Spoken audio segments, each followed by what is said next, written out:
दिवाळीच्या खमंग खुसखुशीत फराळासोबत वैचारिक साहित्याचा फराळही हवाच।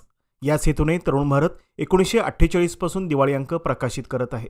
यंदा या दिवाळी अंकाबरोबरच स्थानिक पातळीवरही दिवाळी अंक प्रसिद्ध करण्यात आला असून त्याचे प्रकाशन आज शनिवारी तरुण भारतच्या नार्वेकर गल्ली येथील कार्यालयात करण्यात आले। संपादक विजय पाटील यांच्या हस्ते अंकाचे प्रकाशन झाले।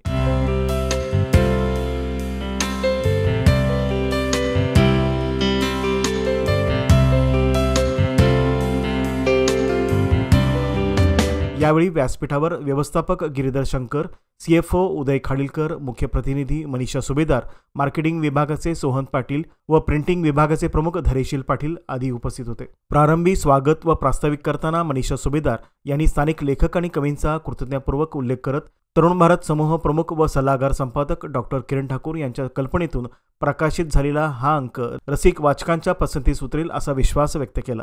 नमस्कार। तरुण भारतचे समूह प्रमुख आणि सल्लागार संपादक किरण ठाकूर यांच्या संकल्पनेतून यंदा आपण स्थानिक पातळीवर सुद्धा एक दिवाळी अंक प्रकाशित केला आहे आणि तरुण भारतच्या सर्व आवृत्तीमध्ये हा प्रयोग झाला आहे। सर्वच आवृत्तींनी स्वतंत्रपणे स्थानिक अंक प्रकाशित केला आहे, त्याबरोबर आपला नेहमीचा कॉर्पोरेट अंकही प्रकाशित झाला आहे। बेळगावच्या दिवाळी अंकामध्ये आपण पाहणार आहोत किंवा वाचणार आहोत संजय पवार,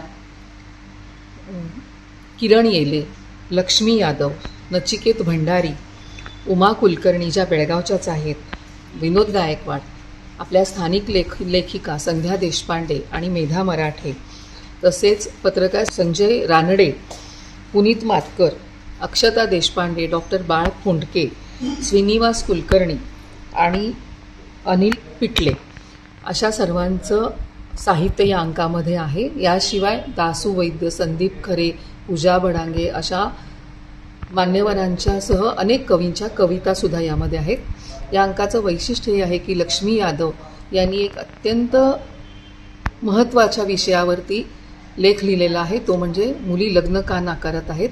आणि मला वाटतं लग्न झालेल्या आणि लग्न करू इच्छिणाऱ्या प्रत्येकाने तो वाचावाच असा आहे। अर्थात या अंकातील सर्व साहित्य आणि सर्व मजकूर हे खरोखरच वाचनीय झालेलं आहे आणि ज्या ज्या लेखकांनी अल्पवेळेतसुद्धा आम्हाला सहकार्य केलं त्यांच्याबद्दल आम्ही कृतज्ञता व्यक्त करतो आणि सर्वांनी या अंकाला प्रतिसाद द्यावा असं आवाहन मी करते। संपादक विजय पाटील यांनी अंकातील साहित्याचा आढावा घेताना सांगितले की यंदा तरुण भारतच्या सर्वच आवृत्त्यांतर्फे कॉर्पोरेट अंकाबरोबरच स्थानिक पातळीवरील दिवाळी अंक प्रसिद्ध करण्यात आले असून या अंकाची वाचकाकडून आगाऊ नोंदणी झाल्याचे त्यांनी सांगितले। मला आनंद वाटतो की आमची परंपरा 1948 पासून सुरू आहे आणि मामांनी या अंकासाठी खूप मोठं आम्हाला मार्गदर्शन केलं आणि त्यांनी सांगितलं की स्थानिक लेखकांना आम्ही कधीही सामावून घेत नाही, त्यामुळे आम्ही प्रत्येक म्हणजे नऊ यावेळेला दिवाळी अंक आम्ही प्रकाशित केलेले आहेत एकूण। आणि मला आनंद वाटतोय की सिंधुदुर्ग आणि रत्नागिरीमध्ये अंकच शिल्लक नाहीत, हातोहात कापलेले आहेत स्थानिक दिवाळी अंक। जसं कोल्हापूर, सांगली, सातारा तिथं सुद्धा तीच परिस्थिती आहे आणि बेळगावला सुद्धा म्हणजे मच्छिंद्र तुम्हाला सांगितलं बेळगावला सुद्धा बुकिंग आपल्याला 1000 बुकिंग झालेलं आहे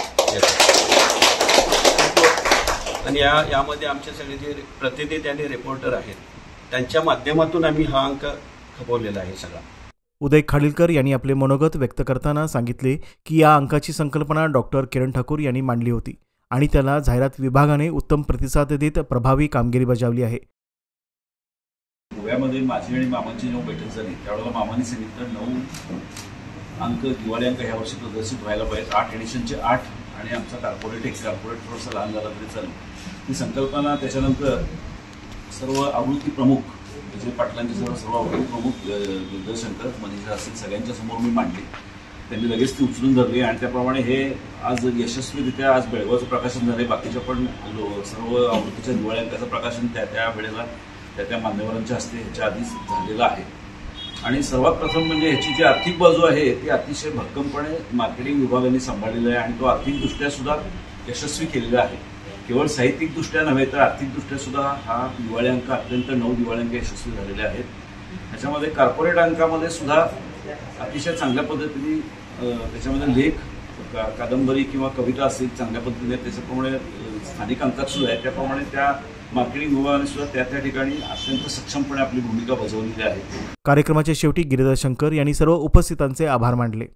डिपार्टमेंट, डिझायनिंग डिपार्टमेंट सगळ्यांचे आभार आणि प्रसिद्धी करण्यासाठी तौसिफ आणि सोशल मीडिया त्यांचे सुद्धा आभार मानतो.